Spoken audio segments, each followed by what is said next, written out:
My name's Julia. I'm the owner of Formaggio Kitchen, and I'm excited to welcome you to this month's Voyage Fromage. The theme this month was, of course, goat cheese. This is one of my favorite themes because I love goat cheese. I think it has so much diversity in what you can do with it, how you can enjoy it, and I'm going to show you some of that tonight. But also just a lot of diversity in the styles in which it's made. So does everybody have all their cheeses laid out? It's tempered at room temperature. There's some big pieces this time, so hopefully you've got a nice spread. And then we have a little bit of chocolate as well, which I highly encourage you to taste with the cheeses. All right. So before we start diving into eating and snacking, I want to just talk a little bit about goat cheese because there's three main milk types when you're talking about cheese making. You have cow's milk, you have goat's milk, and you have sheep's milk. And there's a lot of misconceptions about all of them, to be frank. And so that's a huge part of what we do here at Voyage Fromage is to try to kind of bring to the surface the truth of the matter and kind of dispel a lot of myths and rumors about various sort of cheeses and cheese making facts. So goat's milk often had a reputation of being sort of the healthier cheese. And I guess that depends on what you think of as healthy. I think a lot of times people thought that it was a low-fat product because it tasted brighter and lighter. So that's actually not the case. So goat's milk has the same fat content as cow's milk. And that's just generally speaking, because of course, from breed to breed, there's different levels of fat contents. But in the general sense, they have about the same fat content. And I think it's the impression of goat's milk being lighter and brighter made a lot of people think that it's lower fat. Sheep's milk, on the other hand, highest fat content, that just is in its own category. What goat's milk does have that is very unique to itself is that it is lower in lactose. So it is much lower in lactose than cow's milk. So if you are lactose intolerant, it's easier to digest. And beyond that, even if you're not lactose intolerant, the fat globules in goat's milk are actually much smaller than cow's milk. And that as well makes it easier to digest. And kind of I always like to do a deep dive for Voyage Fromage and additional research. And there's a research paper actually that's out that shows that goat's milk even has anti-inflammatory properties and antibacterial properties. So all really interesting things. But for me, I love goat's milk because it's delicious. And so we're going to be featuring, I really wanted to show the diversity of goat's milk and different styles, and especially the treatment of rind. And so as we go throughout the evening, you're going to see a lot of different styles in how goat's milk is made, how goat's milk cheeses are made, and really kind of dispel the myth that goat's milk is kind of a one-trick pony, so to speak, because I think a lot of us think about goat's milk as being just fresh chev. And I'm going to talk about that a little bit more when we start tasting our first cheese and kind of why that is. But our first cheese is the fresh cheese, Cornille. One of my cheeses that I find the hardest to pronounce. And you probably noticed that when you received it, it very likely the paper was completely sopping wet. Mine was, at least, because Louisa always packs the cheeses for me at the exact same time that she packs them for you so that I can experience exactly what you experience. And the reason for that is because this is a super fresh, young goat's milk cheese with a super high moisture content. So this cheese is made in the Loire Valley in France. So if you're in Paris and you go south, you hit the Loire Valley, and the Loire Valley is known for its goat's milk cheeses. And I know David talked a bit about the Loire Valley in last month's Voyage Fromage, so I'm not going to go super in depth. I'm going to talk more about goat's milk.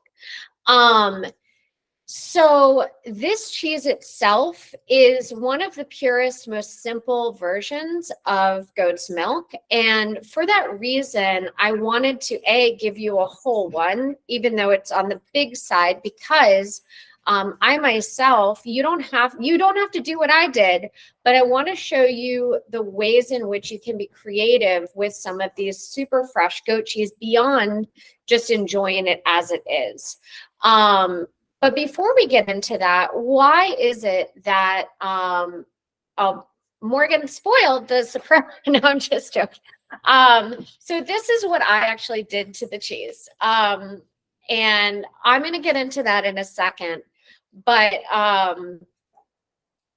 this cheese, like in the United States, why is it that we mostly see fresh goat cheese?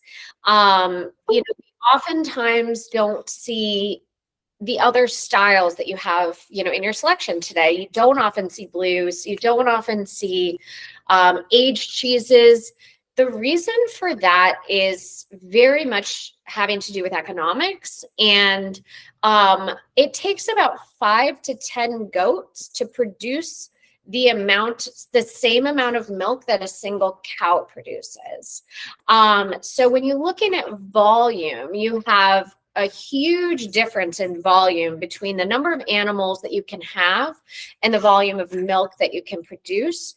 And so that, of course, does increase the cost of the product, because animal husbandry is an expensive endeavor, taking care of these goats. And so the more goats that you have, the more money that you have to invest in them to make sure that they're healthy and happy.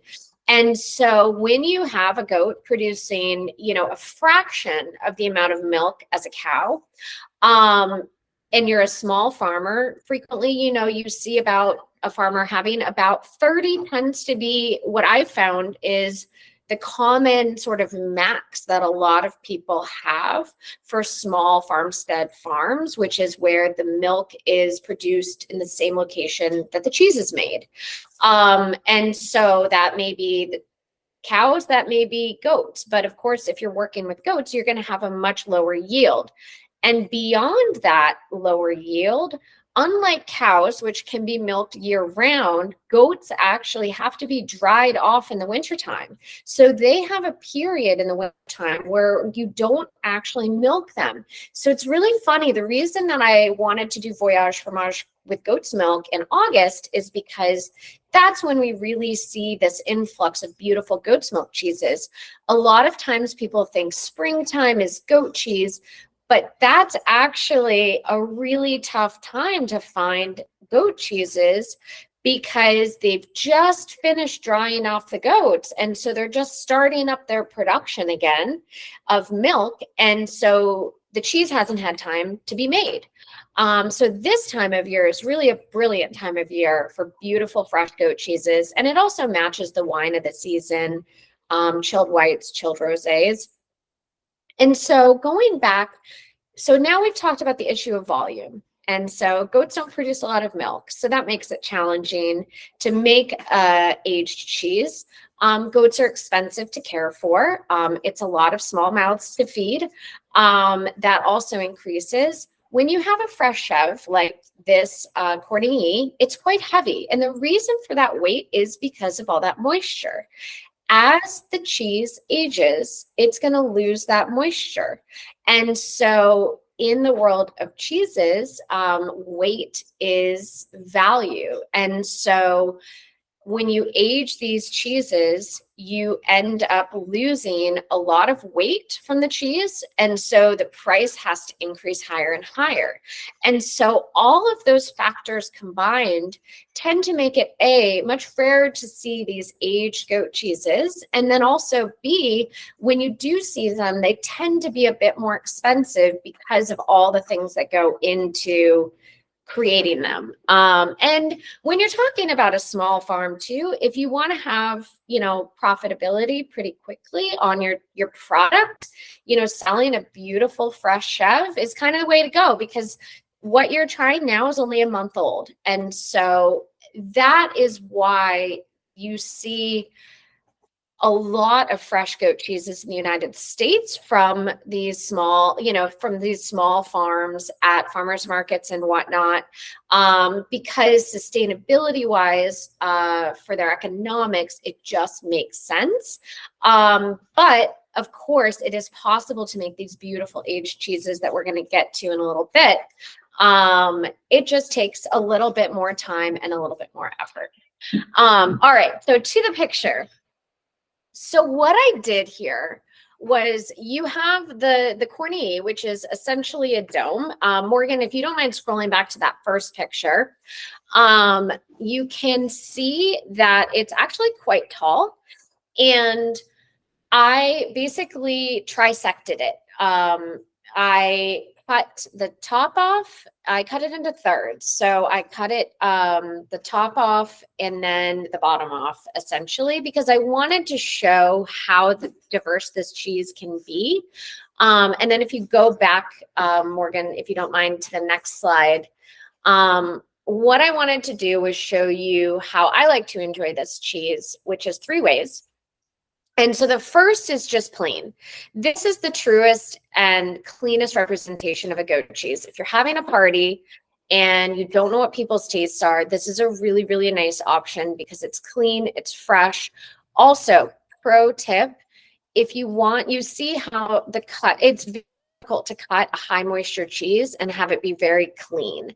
And so you have 2 options. You can either take as thin of a knife as you can, and get it very hot under hot water and slice it. That usually works pretty well.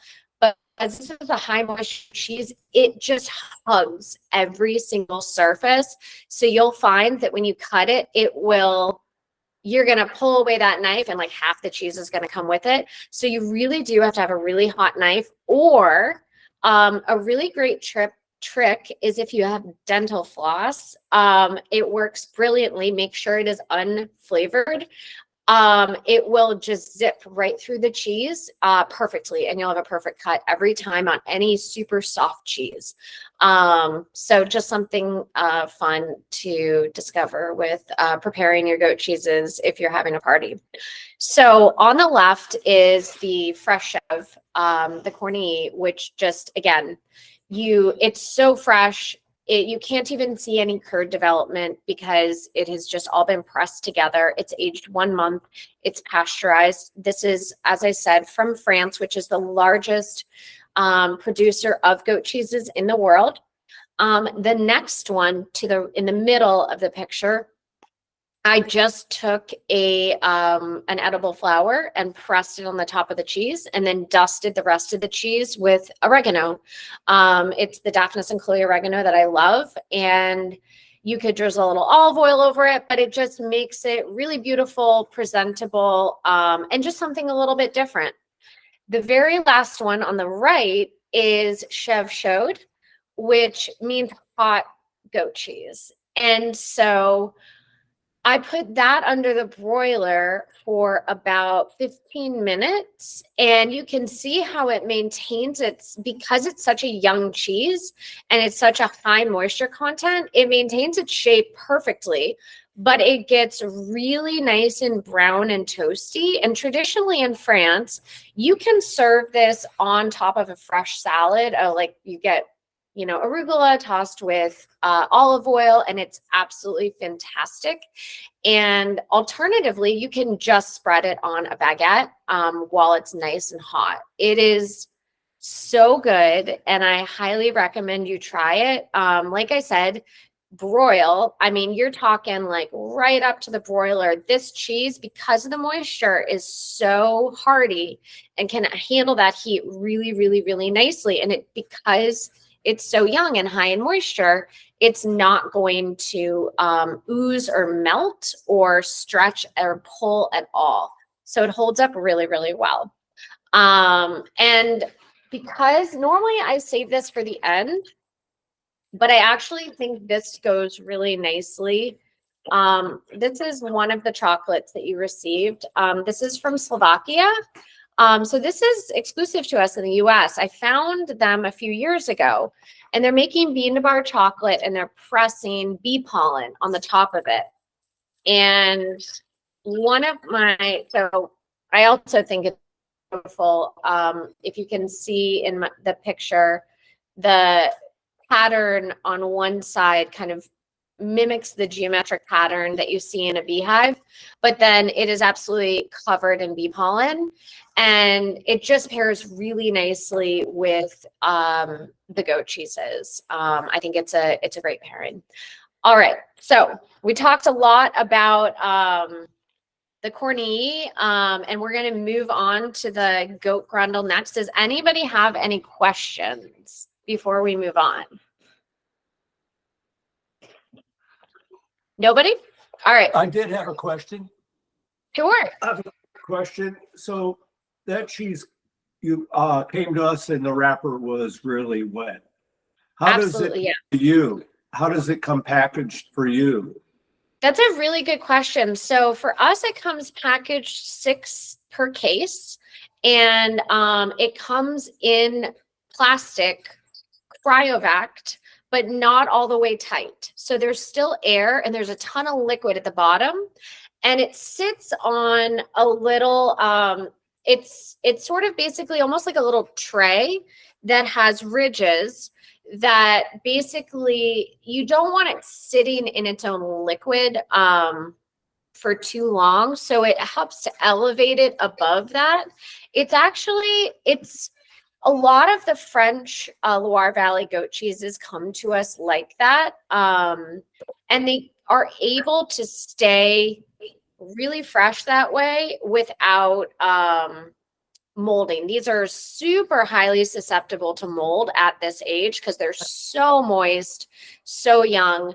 And so that is the key to how they package them, because once we open them up, you'll see these. We've actually done some fun experiments and done our own aging on them, because when they're this fresh, it's really fun to be able to develop a rind and play around like that. But even just putting it in the case, it's now commingling with other cheeses that have some blue molding on them, and it just wants to collect absolutely every little thing around it. It makes it a pretty challenging cheese to work with, to keep very pristine. So any other questions? Yeah, I did. Yeah. I had one. Can you use a torch to brulee it? Like you were saying, put it under the broiler, but could you use you think you could use a torch and just lightly? I think you might have trouble with it because, well, so it's less of a brulee and more of, you want to heat up the whole interior as well. Because the great thing about chèvre chaude is when you bite it, it's almost like baked feta in that texture where you bite it and it's warm throughout. So the torch would absolutely work if you're just looking to get some color on the outside, but you'd probably have to torch it for a good while. Because it took me a solid 15 minutes right up in that broiler to get that brown that I wanted. So totally doable, but it might not be logistically the most efficient way to do it. Okay, thank you. Thanks. Any other?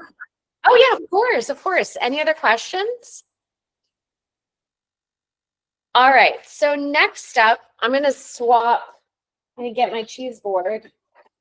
I've got all my cheeses here, and we're going to do the goat grundle next. Goat grundle. So this is a beautiful cheese that is majority goat's milk with a tiny bit of cow's milk cream added to it. And this is the one with the black rind. And this is a Gouda style made in Belgium. And so I visited the Grundal cheese making facility and was able to talk to them a little bit about kind of the style and what they're going for. And this is actually, Johan de Weer, who took over from his father. So they used to have a multi-use farm, and they raised animals, they raised vegetables, and he ended up studying cheese making in New Zealand and France. And he came back and decided that he wanted to take his family farm and turn it into a cheese making facility, essentially. He wanted to focus his energy on cheese making and essentially extending the lifespan of the milk, because his family had dairy cows for many years and, of course, the vegetables. And so he wanted to transition and work with small dairy farmers in the area, but actually be the one to focus on just the cheese making. So one of our most popular cheeses is by them. It's called Old Grundle, which is a cow's milk cheese done in a Gouda style. And this is their goat version of it. So let's give it a taste. So this cheese is aged, we were talking about size, we were talking about age. This cheese defies all sort of stereotypes of goat's milk. It's aged 2 years, and it is a 38-pound wheel approximately. So a huge wheel for goat. And let's give it a taste.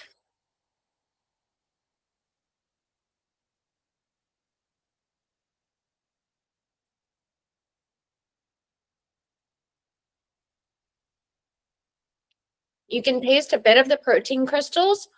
Goat's milk is actually extremely high in protein. You get the high tone nature of goat's milk and the acidity, but still a rich creaminess. Gouda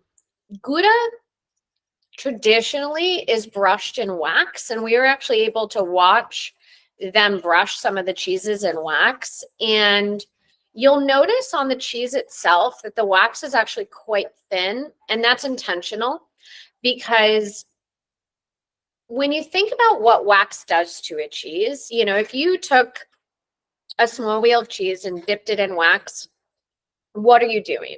Essentially, you are preventing airflow. You are putting the cheese in stasis. You're not allowing the cheese to breathe. And so it's really, for some folks who want to age a cheese 10, 15, 20 years, then that stasis is really important, because you don't want the cheese to mature or change much during that time, because you're trying to age it for an extended period of time. Now, in this case, you do want to sort of have it exhibit some of the flavor profile of the cave. You don't want it to be earthy. When you taste the next cheese, that's totally a different realm of flavor profiles. But some of the cheeses, for example, in the Savoie, they want that development of mold on the rind, so that it gets a really, really earthy, pungent flavor that's super, super notable to the cave that it's aged in. Whereas this definitely has that sort of sheen of protection, but it's thin enough that it's still able to breathe a little bit and have some personality and develop. And so I think that's a really nice balance in it. This cheese is actually made with vegetarian rennet. And a lot of goat's milk cheeses are made with vegetarian rennet. There is goat rennet on the market. Traditionally, rennet is made with cow, and it is an enzyme that helps the cheese to coagulate, as you recall from one of our previous sessions. So goat rennet does exist, but especially, as we learned from some of our goat's milk cheese makers, they found that having vegetarian or microbial rennet tends to, especially with aged cheeses, it tends to produce a cheese that's less farmy and funky and, sometimes flavor off-putting. And another thing that is really important with a lot of goat farmers is separating the buck, which is the male goat, from any of the milk producing females, because the buck actually puts off a huge amount of aroma and stench. And it is thought that it actually does absorb into the flavor of the milk, and you end up with a cheese that is farmy and funky. And so it's very, very commonplace to separate the buck from any of the milk producers. So this cheese, as I said, kind of completely defies logic and how large it is, how long it's aged. And part of the reason that they're able to do this is because they are collecting milk from local farmers. And so they are not a farmstead producer in that they're not raising the animals, they're just making the cheese. So there are some really nice workarounds. And in Belgium, actually, we have another producer, Hinkelspel, who does all raw milk cheeses and a lot of goat cheeses. One of my absolute favorites, Cabriolet. And that's also the similar is they collect from local farms and make the cheese there. And so that is a really nice way that you can make such a unique goat's milk cheese in such a large size and also aged for as long as it is, without the barriers that you typically face as a goat farmer. So what do you think about this one? Alan likes it. Really wonderful. It has a really, I'm a coffee person, so a really fruit forward taste to it. Mm-hmm. What I love about it too is how it coats the palate, and I find that goat cheese is often very clean tasting, which I love, but this one just sort of completely coats your entire mouth. And that's why I love it with wine. Really good with beer. When we were in Belgium tasting, with everything was with beer. It was no wine was served. It was beer, beer, beer. And so it is very, very nice with beer, but it's also really nice with wine, and holds up with red or white wine. And also, again, like I love the, for me, the flavor of bee pollen. Have people had bee pollen before? Is there anybody who's never had bee pollen before? So bee pollen is a unique flavor. It doesn't really taste a ton like honey. It has a tiny bit of sweetness, but a lot of earthiness. And so because I wanted to pick cheeses that were very clean, and even with, the blue cheese and everything, I wanted very, very clean cheeses to sample, to focus on the styles of the goat cheese, but then also tasting the goat's milk. And so I felt that the earthiness of the bee pollen matched really nicely with that. So hopefully you can try it with all the different cheeses. All right. So next up, we are going to be heading to the caves of Casamadayo. And let me get this one. I might need 2 hands to cut this cheese because it is much older. All right. So the Casamadayo cheese, pardon. Oh, and this is actually a video of that we took of them waxing the wheels in Belgium.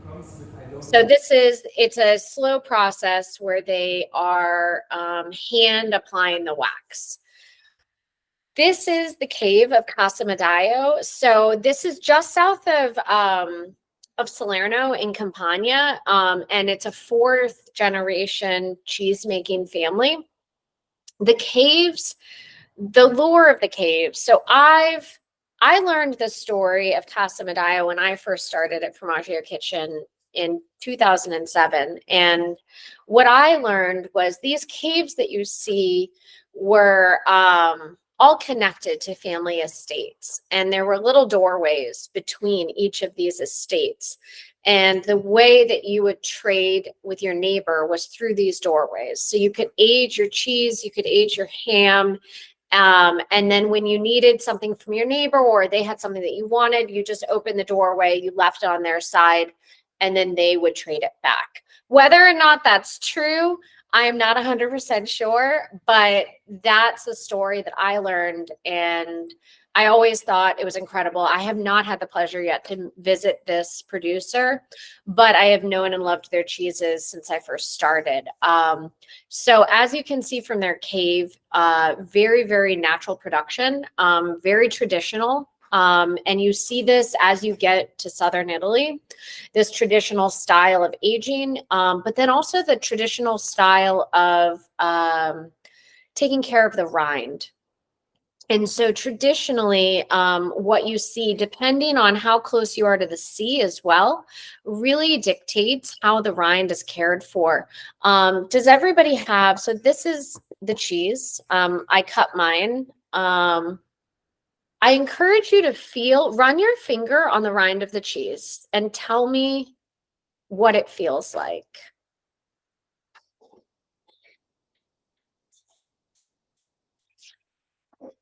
So it feels smooth and oily.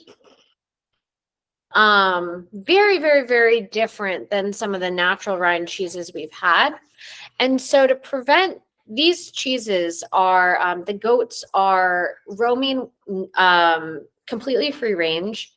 And so the milk is brought to the fresh cheese factory where they make buffalo milk mozzarella and they make some of these aged cheeses.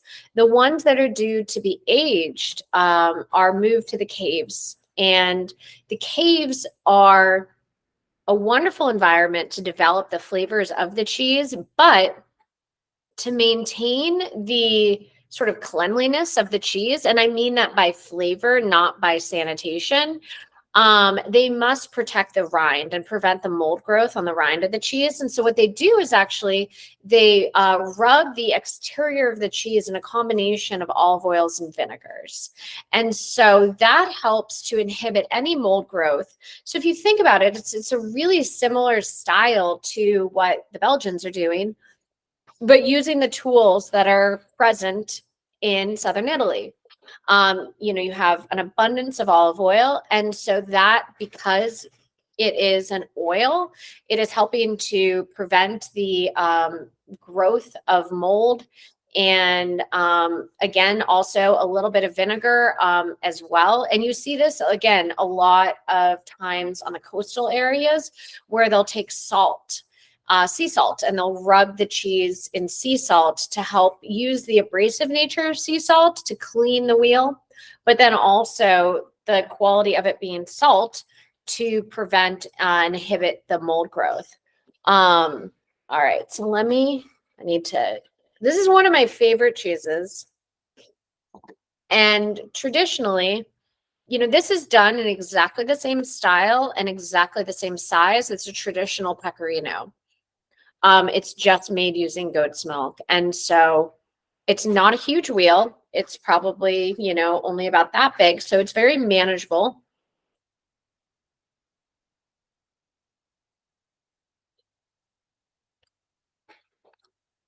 Super concentrated flavor,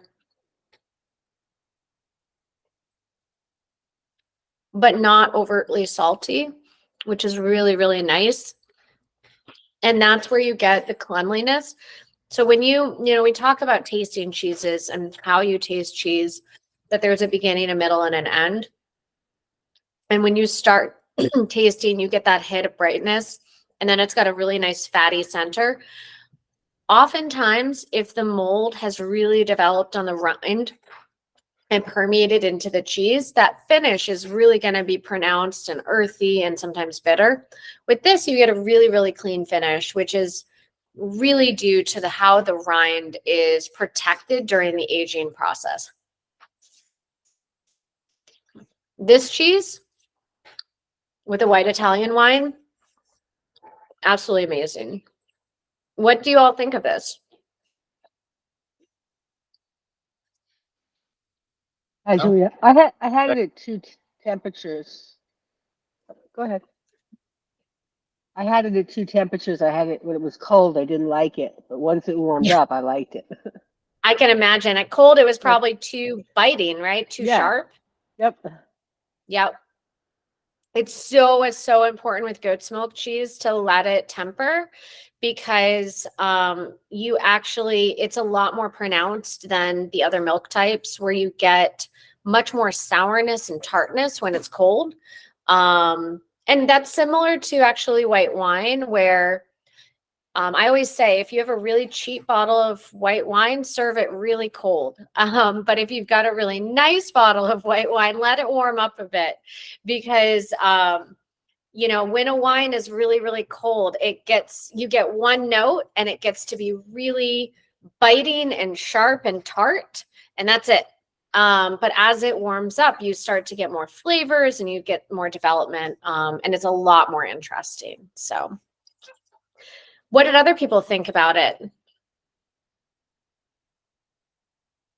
Joyce and company, what did you think?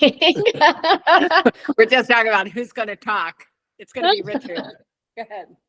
It was really good. I could taste the little bit of sea salt on it. I could taste that.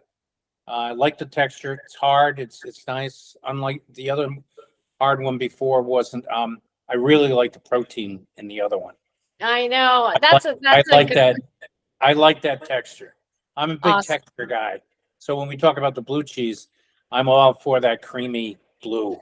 Oh, you guys are I cannot wait for you to try the blue, and then we're getting into that Oh, next. we've tried it. Okay. It didn't last very long, believe me. So the blue is a sleeper agent because gorgonzola is a style of cheese. And so this is gorgonzola. This is blue dello spazzacamino, but what it is essentially is a goat's milk gorgonzola. And so gorgonzola has different styles. You can have a picante, which is a really aged, firm gorgonzola, or you can have dolce, which is sweet and creamy and soft. This is the dolce, and it's, to me, extraordinary because you really rarely see goat milk blues. They're just not that common, and blue cheese in general, I think, is one of the harder cheeses to make stylistically because it can go south really fast. So when you get a really well done goat's milk blue, it's pretty extraordinary. And this one in particular balances out somehow perfectly. I think it gets the richness and the creaminess, even though it's 100% goat's milk. It gets the bluing, which is important. If you're having blue, it should taste like blue. But then it's also super creamy and right. You can tell that it's goat's milk. It's not hiding the fact that it's goat's milk. So I'm going to eat a little while.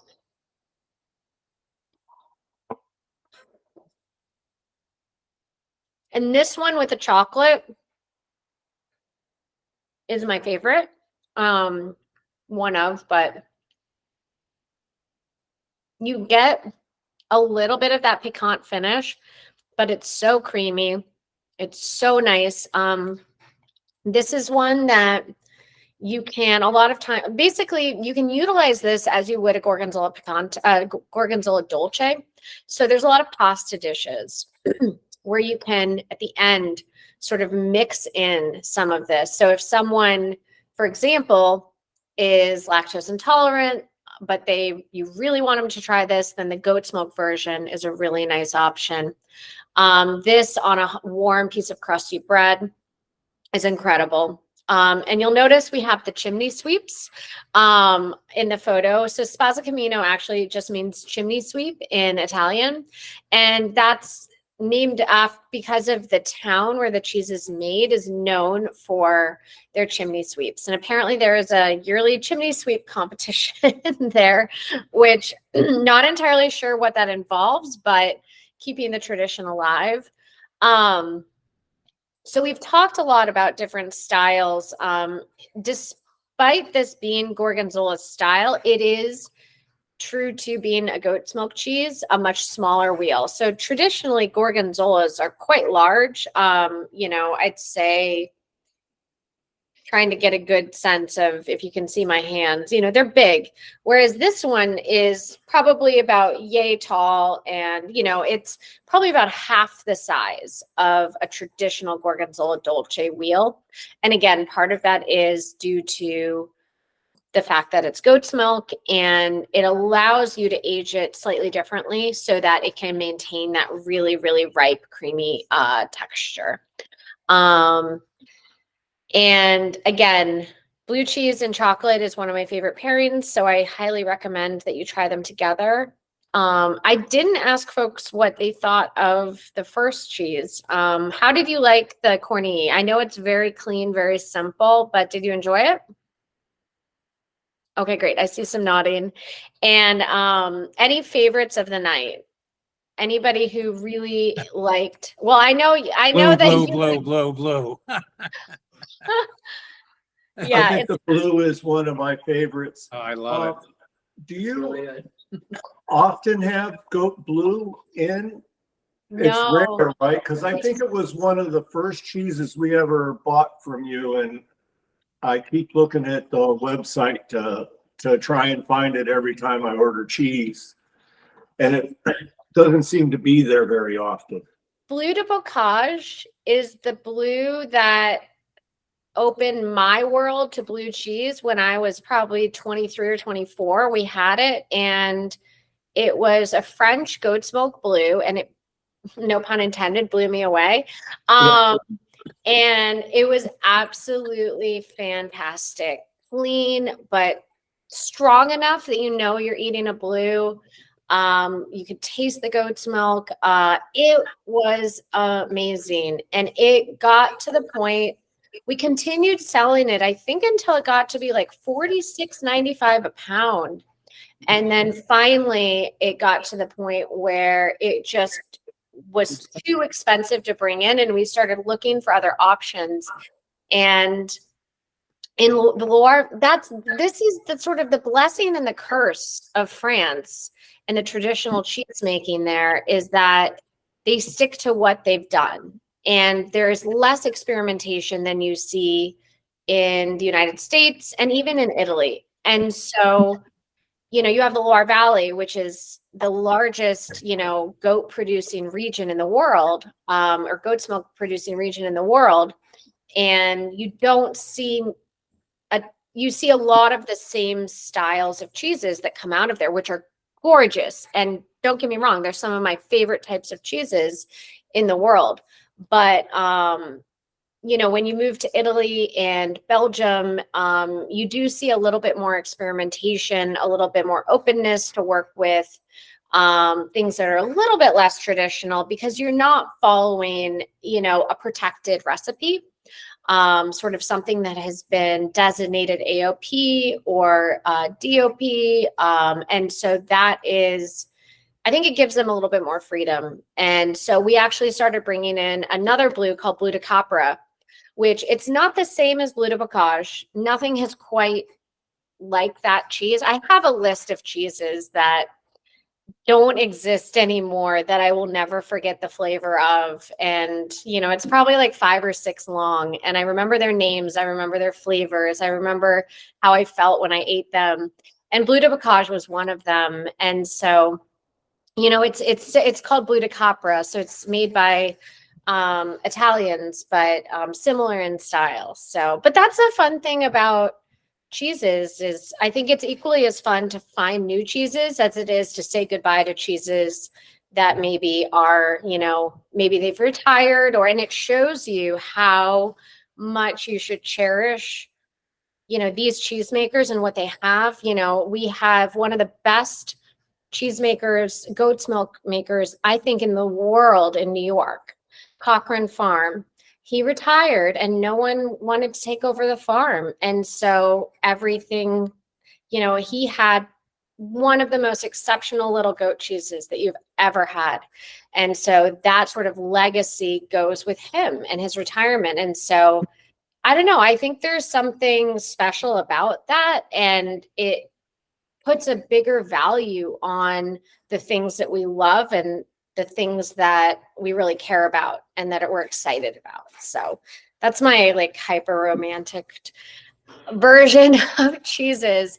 But you know, it is like when you have, you know, still remember like, and I'm sure Morgan remembers the St. Johnsville and how perfect it was when you enjoyed it. And I'm sure some of you probably enjoyed it too, because it wasn't that long ago that we had it. And yeah, and it's just sort of one of my all-time favorite cheeses. It's yeah, so- it faded into history. So that's how it is. But the hope is that we can continue to promote goat's milk, especially, you know, goats are really a sustainable animal. And, you know, when you're talking about sustainability and climate change and all of that, goats and sheep are really, really, really sustainable comparatively. So, you know, it's a direction that I think is not a bad one to be headed because I'm definitely pro cheese, but also mindful of, you know, sustainability. So I think it's a good thing to invest more in small goat producers and sort of continuing that style of cheese making. So any other questions? Got very deep there at the end. So. Thank you. Thank you so much. I hope you enjoyed everything.